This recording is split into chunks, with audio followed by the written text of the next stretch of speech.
नमस्कार मित्रों। पहले लेक्चर में हमने देखा था कि यूपीएससी और स्टेट पीसीएस की परीक्षा की तैयारी करने के लिए हमें इतिहास विषय के लिए किस प्रकार के सोर्सेज स्रोतों का हमें प्रयोग करना होगा। हमने उसमें बुक्स के बारे में देखा था। साथ ही हमने यह भी देखा था कि इतिहास लेखन के लिए मुख्यतः किस प्रकार के सोर्सेज का इतिहासकार प्रयोग करते हैं। खासकर आधुनिक इतिहास के संदर्भ में हमने पाया था कि अभिलेख, समकालीन साहित्य, उस समय का साहित्य तथा उस समय की चित्रकला, यही मुख्यतः स्रोत प्रयोग किए जाते हैं इतिहास लेखन में। अब इस लेक्चर में हम देखेंगे कि इतिहास लेखन के लिए किन प्रकार के दृष्टिकोण उपागम का प्रयोग किया जाता है। पहले हम यह भी समझेंगे कि दृष्टिकोण उपागम ये होते क्या हैं, और फिर इतिहास लेखन में खासकर आधुनिक भारतीय इतिहास लेखन में किस प्रकार के दृष्टिकोण उपागम का प्रयोग किया जाता है या किया गया है, उसको हम समझेंगे। आइए अब आते हैं कि उपागम या दृष्टिकोण क्या होता है। इतिहास लेखन में उपागम या दृष्टिकोण का क्या महत्व है। वस्तुतः उपागम या दृष्टिकोण एक चश्मा है जिससे हम हिस्ट्री के फैक्ट्स को देखते हैं और उस चश्मे के रंग के अनुसार उस वस्तु या किसी ऐतिहासिक तथ्य की हम व्याख्या करते हैं। जैसे कि अगर आपने नीले रंग का चश्मा पहना है तो वस्तुएं नीली दिखेंगी, पीले रंग का चश्मा पहना है तो वस्तुएं पीली दिखेंगी। अर्थात दृष्टिकोण ऐतिहासिक तथ्यों की व्याख्या करने हेतु एक मनोवैज्ञानिक आधार प्रदान करता है। उसी प्रकार जैसे कि हमने बताया कि नीली दिखेगी, पीली दिखेगी, कलर के हिसाब से जैसे चश्मे का रंग है वैसे ही आपको तथ्य भी दिखने लगेंगे, आप उसकी व्याख्या भी करने लगेंगे। चश्मा सीधा है तो तथ्य सीधा दिख रहा होगा, चश्मा अगर उल्टा है तो तथ्यों की व्याख्या भी उल्टी हो जाएगी।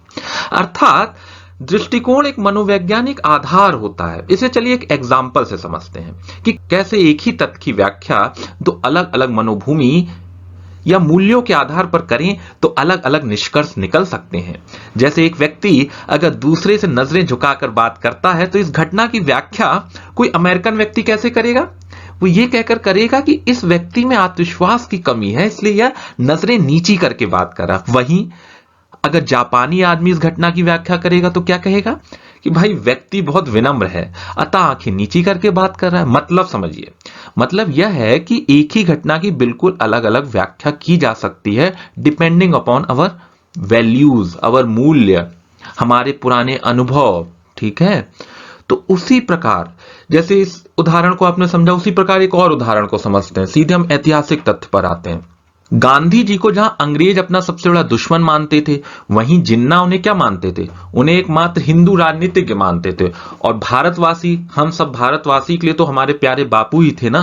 अर्थात एक ही व्यक्ति को अलग अलग दृष्टिकोण से देखने पर उस व्यक्ति की व्याख्या बिल्कुल अलग अलग हो जा रही थी। यानी दृष्टिकोण के आधार पर एक ही घटना, एक ही तथ्य तथा व्यक्ति की अलग अलग व्याख्या हो सकती है। अब तक तो आप लोगों ने ऐतिहासिक तथ्यों और व्यक्ति की व्याख्या में दृष्टिकोण का महत्व लगभग समझ ही लिया होगा। अब हम यह देखते हैं कि आधुनिक भारतीय इतिहास लेखन के प्रमुख उपागम अथवा दृष्टिकोण क्या हैं। पहला उपागम औपनिवेशिक उपागम अथवा कॉलोनियल अप्रोच जिसे कहते हैं, जिसे साम्राज्यवादी तथा कैम्ब्रिज उपागम भी कहते हैं।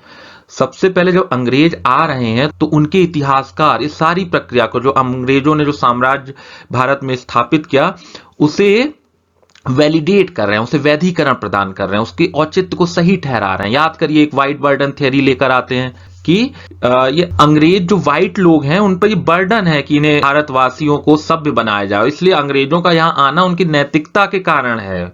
वो जो उनका पूरा शासन है वो भी बड़ा नैतिक है। आपको याद होगा जो मोगली की कहानी है, जो जंगल बुक है, वो इसी कॉन्सेप्ट पे लिखी गई थी कि भारत एक जंगल जैसी व्यवस्था है जहां पे जो जानवर हैं भारतवासी हैं, वहां पे मोगली आकर उन सारे जंगली जानवरों को सभ्य बना रहा है। तो वही कहानी भारत के परिप्रेक्ष्य में इसी एलेगरी को यूज किया गया था। कहने का तात्पर्य यह है कि जो औपनिवेशिक इतिहासकार होंगे वो औपनिवेशिक शासन को सही ठहराएंगे और इसी के साथ वे पश्चिमी संस्कृति एवं मूल्यों की प्रशंसा करते हुए वहां के लोगों का, यानी कि पश्चिमी लोगों का महिमा मंडन करेंगे। साथ ही ये जो इतिहासकार थे राष्ट्रीय आंदोलन का जब विश्लेषण करेंगे तो भारतीय जनता और उपनिवेशवाद के आपसी हितों के जो आधारभूत जो अंतर्विरोध था उसको अस्वीकार करें। कहेंगे कि ऐसा कोई अंतर्विरोध था ही नहीं, ये तो भारतीयों द्वारा मनगढ़ंत बातें थीं कि इनके बीच में कोई अंतर्विरोध था इसलिए राष्ट्रीय आंदोलन हुआ। और भारत की जो जनता की जो पूरी लड़ाई थी, जो पूरा स्वतंत्रता संग्राम था, उसे एक नकली लड़ाई मानेंगे। साथ ही साम्राज्यवादी इतिहासकार ये भी नहीं मानते कि भारत राष्ट्र बनने की प्रक्रिया में था। उनका मानना था कि भारत तो विभिन्न छोटे छोटे धर्मों और जातियों समुदाय का एक सिर्फ गुट था, एक संकलन था, एक समुच्चय था, लेकिन कोई एक राष्ट्र नहीं था। उनमें एकता की ऐसी कोई भावना नहीं थी कि जिसे हम भारत को एक राष्ट्र कह सकें। ये साम्राज्यवादी जो इतिहासकार थे उनका मुख्य प्रोस्पेक्टिव ये था। अब आते हैं दूसरे उपागम पर। दूसरा उपागम इतिहास लेखन का राष्ट्रवादी उपागम था। ये वस्तुतः जो औपनिवेशिक उपागम था उसी की प्रतिक्रिया में पैदा हुआ था। तो ये उपागम राष्ट्रीय आत्मसम्मान की बात करेगा, भारत को बहुत पहले से एक राष्ट्र मानेगा और ये कहेगा इस राष्ट्र का जो अतीत था बहुत ही उज्जवल था, और अब जब बाद में जो आक्रांता आ रहे हैं या फिर जो अंग्रेजों को भारत से निकालना संपूर्ण राष्ट्र की एक पुकार है। लेकिन इस दृष्टिकोण में भी एक समस्या थी। उन्होंने ऐतिहासिक विकास में भारत की उत्कृष्टता सिद्ध करने, यानी भारत बहुत श्रेष्ठ था, ये सिद्ध करने के क्रम में क्या किया कि जो सामाजिक संस्थाएं थी, जो यहाँ पे समस्याएं थी, जातिगत हो चाहे धार्मिक, उसको नजरअंदाज करते चले गए। क्योंकि बात भी समझिए, क्योंकि औपनिवेशिक इतिहासकार क्या कह रहे थे कि भारत तो एक राष्ट्र है ही नहीं, ये मात्र जाति और धर्म पर आधारित यहाँ पे हमेशा से राजनीति होती रही है। तो ये जाति और धार्मिक कुछ संप्रदाय हैं यहाँ पर, और राष्ट्रवाद तो ऊपरी आवरण है। तो उसी की प्रतिक्रिया में ये उस कारण को ही हटा दे रहे थे, यानी जाति और धर्म पर बहुत ज्यादा बात ही नहीं कर रहे थे। या फिर ये जो भारत में जो समस्या थी सामाजिक संरचना की वजह से, उस पर ये बात नहीं करते थे। तो इस वजह से इनका भी जो अवलोकन था और इनका भी जो विश्लेषण था वो कमजोर पड़ जाता था। वहीं अगर हम इतिहास लेखन के अगले दृष्टिकोण की बात करें तो मार्क्सवादी दृष्टिकोण था। हालांकि मार्क्सवादी जो दृष्टिकोण था इसने भारतीय इतिहास लेखन की बाकी की भी जो इतिहास लेखन की जो प्रवृत्तियां थी, कहीं ना कहीं मार्क्सवादी इतिहासकारों ने उन प्रवृत्तियों को भी प्रभावित किया है। लेकिन इन इतिहासकारों के साथ दिक्कत ये थी कि इन्होंने पूरे संपूर्ण राष्ट्रीय आंदोलनों को एक बुर्जुआ आंदोलन के रूप में व्याख्यायित कर दिया। यहां तक कि गांधी जी को एक बुर्जुआ नेता मानते हैं, क्योंकि इनका मानना यह था कि गांधी जी और कुछ नहीं, पुरानी ही व्यवस्था को वापस लाने का प्रयास कर रहे हैं, जबकि मार्क्सवाद तो संपूर्ण क्रांति की बात करता था। तो इन अर्थों में इनका गांधीवादी जो राष्ट्रवादी आंदोलन था उसके प्रति इनकी बहुत ज्यादा सहानुभूति नहीं थी। अब अगला उपागम हम देख लेते हैं इतिहास लेखन का। तो अगला उपागम अधीनस्थ या सबऑल्टर्न जिसे बोला जाता है। इस उपागम का मानना यह था कि जो बाकी के उपागम है इतिहास लेखन के, वो वस्तुतः अभिजात्य वर्ग की ओर झुके हुए हैं, यानी कि बड़े लोगों की ही कहानी को या बड़े लोगों के इतिहास को ये लोग इतिहास मानते हैं। एक ग्रामीण जनता या फिर एक देश का एक छोटा व्यक्ति क्या सोच रहा है या कैसे कार्य कर रहा है, उसे इतिहास में उसे जगह ही नहीं देते हैं।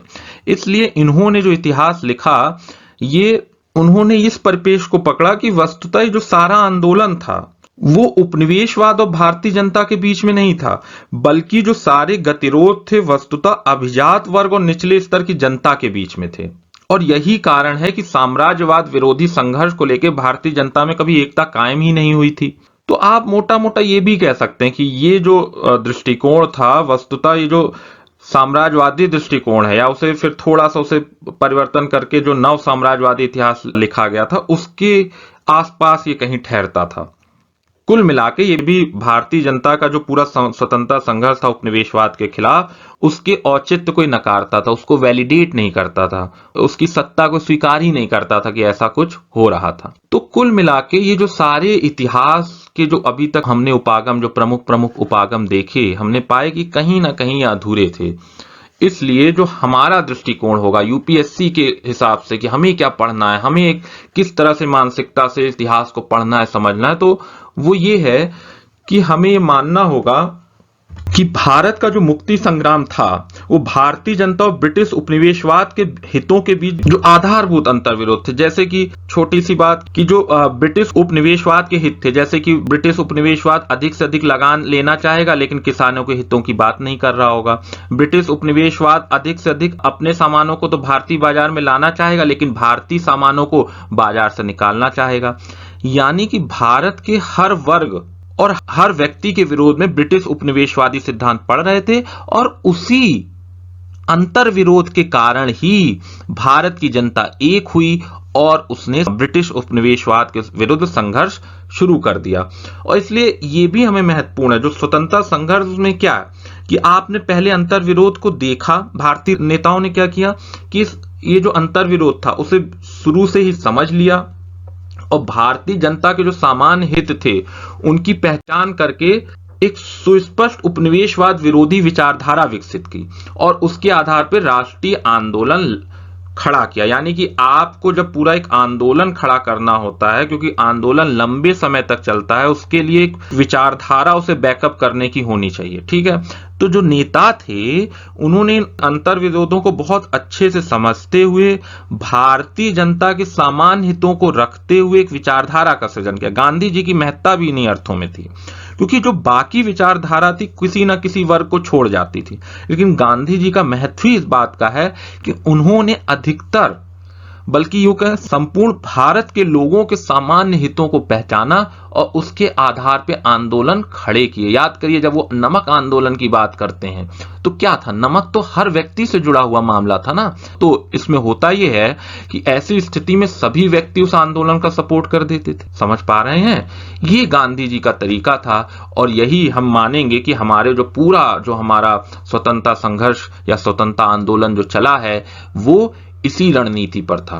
और आगे के हम लेक्चर्स में ब्रिटिशर्स का भारत में आना और अन्य यूरोपीय शक्तियों का भारत में आना देखेंगे और साथ ही में भारतवासियों ने क्या प्रतिक्रिया दी आंदोलन के रूप में, या भारतवासियों का संघर्ष किस प्रकार का था, यह भी हम आगे के लेक्चर्स में देखेंगे। आशा करता हूं आपको ये लेक्चर पसंद आया होगा और अगर पसंद आया हो तो लाइक करें और सब्सक्राइब करें हमारे चैनल को और अधिक से अधिक लोगों को इससे जोड़ने का प्रयास करें। जय हिंद।